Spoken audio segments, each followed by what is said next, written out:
ધારાસભ્ય ચૈતર વસાવાની ગેરહાજરીમાં તેમના બંને પત્નીઓ છે તેઓ સાગબારા પહોંચ્યા હતા। ત્યારબાદ નર્મદા જિલ્લાના પ્રમુખ નિરંજન વસાવા પણ ત્યાં પહોંચ્યા હતા અને જે સાગબારા અને ઉમરપાડાના ખેડૂતો વચ્ચે જે બેધારી નીતિ તંત્ર અપનાવી રહ્યો છે તેને લઈને નિરંજન વસાવાએ કેટલાક સણસણતા સવાલો તંત્રને કર્યા હતા। પહેલાં શું સમગ્ર મામલો છે એ સમજીએ।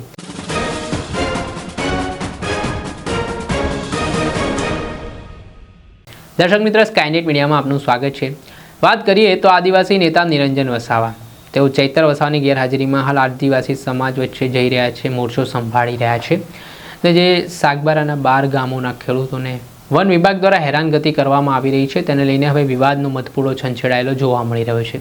ત્યારે આજે સમગ્ર પરિસ્થિતિ નિર્માણ થઈ છે તે બાબતે નર્મદા જિલ્લા પ્રમુખ નિરંજન વસાવાએ આ મામલાને લઈને જે બેધારી નીતિ સરકારની ચાલી રહી છે તે સામે વન વિભાગ પર પ્રહાર કર્યા અને શું કહ્યું તે સાંભળો। તમારા વચ્ચે અમે ઉપસ્થિત થયા છીએ। જ્યારથી આ ઘટના થઈ છે ત્યારથી લઈને અમારા તમામ આગેવાનો અહીં તમારી સાથે રાત દિવસ જ્યારે પણ એમને સમય મળે છે એ તમારી સાથે રહે છે।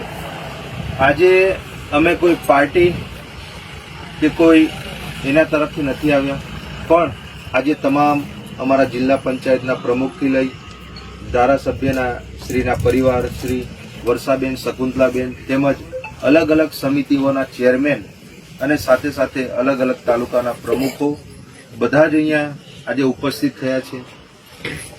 આપણો આ પ્રશ્ન બહુ ગંભીર પ્રશ્ન છે અને એમાં તમામ આપણા આદિવાસી સમાજના લોકોએ જાગૃત થવાની પણ જરૂર છે। આવા પ્રશ્નો અવારનવાર આપણા અલગ અલગ આદિવાસી સમાજના વિસ્તારોમાં થાય છે ત્યારે જ્યારે આપણા લોકો થોડા આગળ આવે, અવાજ ઉઠાવે તો પોલીસ પ્રશાસન, ફોરેસ્ટ વિભાગના કર્મચારીઓને આગળ કરી આપણા લોકોને ડરાવવા ધમકાવવાનો પ્રયત્ન કરે છે, ખોટા કેસો કરવાનો પ્રયત્ન કરે છે। એવો જ પ્રશ્ન આજે આપણા ખોપી વિસ્તારના જે 12 ગામના લોકો છે, જ્યારે ઉકાઈ ડેમનો બનાવવામાં આવ્યો ત્યારે આપણા ઘણા લોકોએ અહીંયા જમીનો ગુમાવી છે અને એ લોકો વિસ્થાપિતો થયા છે। એની સાથે જ અહીંયા જે ઉમરપાડા તાલુકામાં જે લોકો રહે છે એ પણ આપણા તાલુકામાંથી જ વિસ્થાપિત થયા અને એ લોકો ઉમરપાડામાં રહે છે। સાચી વાત છે ને? આજે આ બધી જે જમીન છે એ જ્યારે આપણે ખેડવા આવ્યા ત્યારે જે આપણા વિસ્થાપિત ભાઈઓ છે એ લોકોને તમે પણ બધાએ સાથે મળીને ખેડવા લાગ્યા હતા ને? હા, આ રોડની પેલી બાજુ જે અત્યારે એમને ખેતી ખેડવા દે છે અને રોડની આ બાજુ જે આપણા 12 ગામના લોકો છે એમને ખેતી ખેડવા નથી દેતા। સાચી વાત ને? આજે આપણા બધાને જ લાગી રહ્યું છે કે સરકાર અહીંયા ગાડી બેવડી નીતિ અપનાવી રહી છે।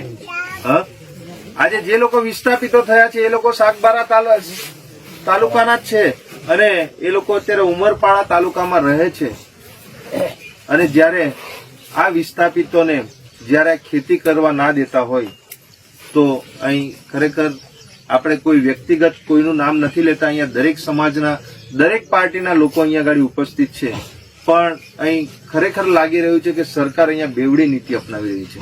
આપણા આદિવાસી સમાજના લોકો અહીંયા ગાડી ખેતી ખેડવા આવે છે તો આપણા ફોરેસ્ટ કર્મચારીઓ, પોલીસ કર્મચારીઓ અને સાથે સાથે જે ઉમરપાડા તાલુકાના જે લોકો છે એમને આગળ કરી અને આપણા લોકો જોડે ઘર્ષણ કરવાનો પ્રયત્ન આજે કેટલાક દિવસોથી થઈ રહ્યો છે।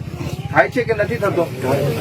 હા, અને અહીંયા અમે આવીને જોયું તો આ ફોરેસ્ટ વિભાગ દ્વારા જે આપણા સ્થાનિક આજુબાજુ ગામના આગેવાનો દ્વારા અહીંયા ગાડી વૃક્ષારોપણ કરવામાં આવી રહ્યું છે। આ દાવાઓ 1200 જેટલા આજે પેન્ડિંગ દાવાઓ છે, એમાંથી સાગબારા તાલુકાને ફક્ત 14 જેટલા દાવાઓનું આજે નિરાકરણ થયેલું છે। 16 જેટલા દાવાઓ જે ઉમરપાડા તાલુકામાં છે એ લોકોને જ પેન્ડિંગ દાવાઓનું નિરાકરણ આવ્યું છે અને એમને આ ચુકાદો આપવામાં આવ્યો છે। સાચી વાત છે ને? હા, પણ અમે બધા જ તમારી સાથે છીએ. આવનારા દિવસોમાં ઉમરગામથી અંબાજી હોય અને અલગ અલગ રાજ્યોના લોકોને પણ અહીંયા આપણે આહ્વાન કરીશું. આવનારા દિવસોમાં જરૂર પડશે તો રાજસ્થાન, મધ્યપ્રદેશ, મહારાષ્ટ્રથી લઈ તમામ લોકો તમારી સાથે છીએ. અમે તમામ આગેવાનો તમારી સાથે છીએ. કેમ કે તમે લોકોએ ઉકાઈ ડેમમાં તમે લોકોએ જમીનો આપી છે. આપણે જમીનો ગુમાવી છે બાપદાદા વખતે. ત્યારબાદ આપણાને વિસ્થાપિતો થયા બાદ અહીંયા આ જમીનો ખેડવાની પરમિશન અને સરકારે આપણે 2002 થી આ જમીનો ખેડતા આવ્યા છે. કેમ આજ દિન સુધી આપણાને રોકવામાં નથી આવ્યા? કેમ અત્યારે જ આ લોકો આપણાને રોકે છે અને આપણા જ લોકોને આગળ કરે છે આ લોકો? એટલે જે પણ લોકો સરકારમાં બેઠા છે એ લોકો રાજ્ય સરકારમાં હોય, કેન્દ્ર સરકારમાં બેઠા હોય, એવા નેતાઓને પણ અમે આ કહીએ છીએ કે ભાઈ અમારા લોકો વિસ્થાપિતો થયા છે અને વર્ષોથી જમીન આ ખેડતા આવ્યા છે. આજે એ લોકોના દાવાઓ આજે તમામ ઓફિસોમાં એ પેન્ડિંગ છે. એનું તાત્કાલિક ધોરણે નિરાકરણ કરવામાં આવે ફોરેસ્ટ વિભાગ દ્વારા. અને પોલીસ કર્મચારીઓને પણ અમે કહેવા માંગીએ છીએ કે અમારા લોકો જોડે અમારા જ જે વિસ્થાપિત થયેલા આગેવાનો છે, ખેડૂતો છે, એ લોકોને તમે અમારા લોકો વચ્ચે ઘર્ષણ ના કરાવો. અને અમારી લડાઈ આ સરકાર સામે છે, નહીં કે અમારા આજુબાજુ ગામના લોકો જોડે.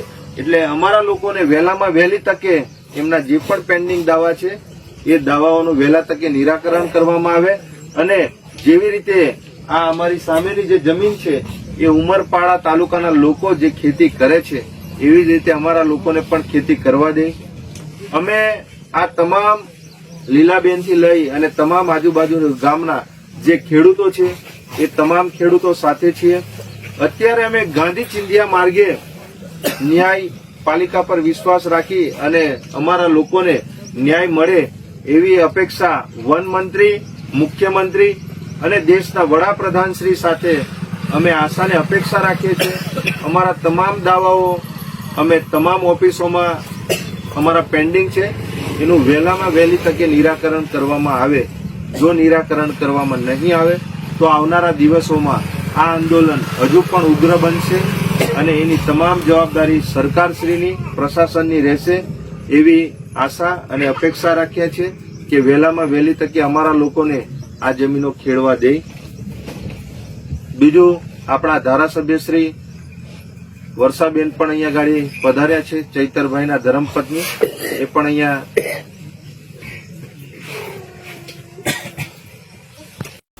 જ્યાં આપણે સાંભળ્યા હતા નિરંજન વસાવાને, જે આદિવાસી નેતાના આમ આદમી પાર્ટીના નર્મદા જિલ્લા પ્રમુખ છે. તેમણે જે આદિવાસી ખેડૂતોની મુલાકાત લીધા બાદ જે પરિસ્થિતિની નિર્માણ થઈ છે તેને લઈને ત્યાંના લોકો સાથે સંવાદ કર્યો છે. ત્યારબાદ આ જે ઘટનાક્રમ બન્યો છે તે મામલે સરકારને પણ ઘેરી છે. દર્શક મિત્રો, આવા જ વિડીયો જોવા માટે સ્કાયનેટ મીડિયા જોતા રહો, લાઇક કરો અને વધુમાં વધુ શેર કરો.